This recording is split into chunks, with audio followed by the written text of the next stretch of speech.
All right, my fellow geeks, today we do our bit for the environment by talking about paperless work. When you're old enough that your first telephone was a rotary dial, you have a completely different take on the miracles of modern technology and the needs of our environment. Experts say this global warming thing is serious, and by 2050, we're going to run out of party ice. And without my boozy vodka strawberry slushie, I am not a happy camper. So listen up.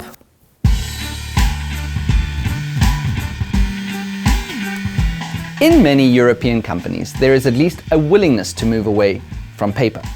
A recent study showed 9 out of 10 companies recognize the potential of document and paper management programs.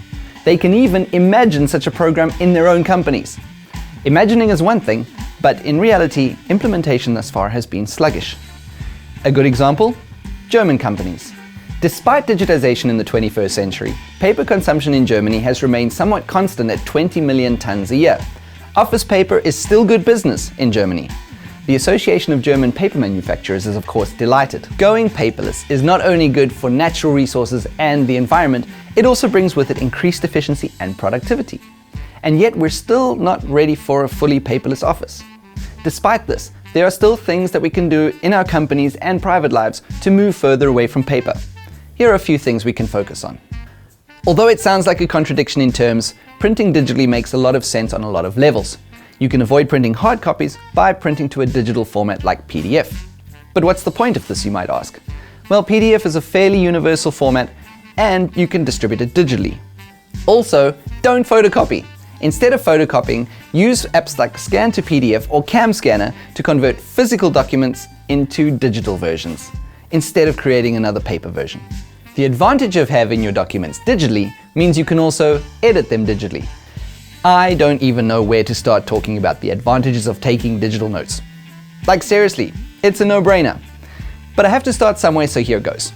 You can take digital notes anywhere now that we all have smart devices of some kind with us at all times. We never have to worry about having a paper notebook nearby anymore. You can also search the contents of your digital notes within seconds. If you've ever had to look through scribbles across multiple notebooks to find a note that you made about the kind of dog food your aunt recommended to you once, then you already know the value of digital notes. A step beyond just taking notes, some software allows you to organize your work across teams.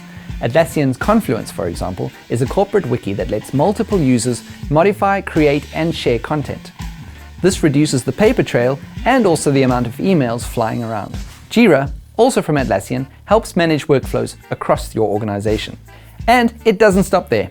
Microsoft OneNote is a powerful little organizer, while Xmind is an example of brainstorming and mind mapping software. With a bit of research, you'll find a myriad of solutions for everyday problems that also reduce your paper trail.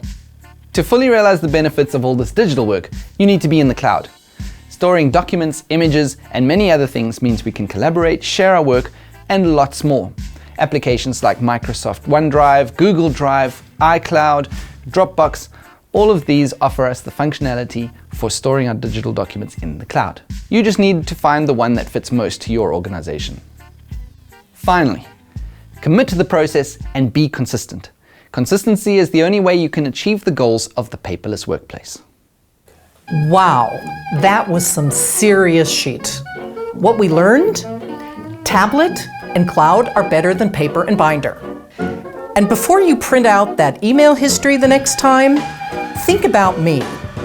I'm going to get sunstroke from your nonsense when I'm sitting in my garden. One last favor? Subscribe by clicking on the button down here. That was the first episode of our new series, Betty's IT Bits. You can catch a new episode every 2 weeks. In the weeks in between, watch out for our other new series, Make a Monday. I'm Sean, see you next time.